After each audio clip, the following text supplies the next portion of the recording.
প্রবারণা পূর্ণিমা উপলক্ষে কক্সবাজারের রামুতে অনুষ্ঠিত হয়েছে কল্প জাহাজ ভাষা উৎসব।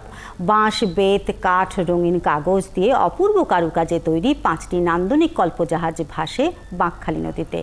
আয়োজনটি দেখতে নদীর দুই তীরে ছিল হাজারো মানুষের উপস্থিতি। কামরুল ইসলাম মিন্টুর প্রতিবেদন। নৌকার উপর শৈল্পিক কারুকার্যে তৈরি কল্পজাহাজ।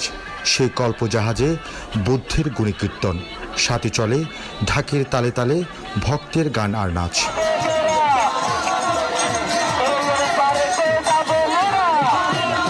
তারপর বাঁকখালীর স্রোতবাহী নদীতে ছুটে চলে 5টি জাহাজ। দৃষ্টিনন্দন জাহাজে চড়ে মাছ নদী থেকে কূলে ভেসে আসে বুদ্ধের অহিংসার বাণী। করোনার কারণে 2 বছর বন্ধ থাকা উৎসবে বাঁকখালী নদী ভরে যায় মানুষে মানুষে।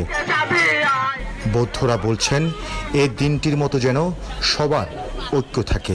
এখানে কারো আচরণে কখনোই আপনি সাম্প্রদায়িকতা পাবেন না। সাম্প্রতিক যে ঘটনাগুলো ঘটেছে সেগুলো খুবই অনাকাঙ্ক্ষিত। এখানে সব ধর্মের লোকজন যখন আসে এটা একটা সাম্প্রদায়িক সম্প্রীতির মিলন মেলাতে পরিণত হয়। আমরা চাই সবাই সম্প্রীতির বন্ধনে আবদ্ধ থাকুক।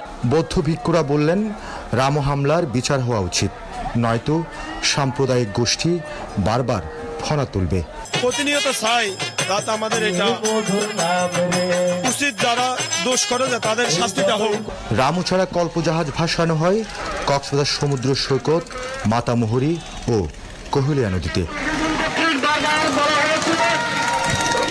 কামরুল ইসলাম মিন্টু, 71, কক্সবাজার।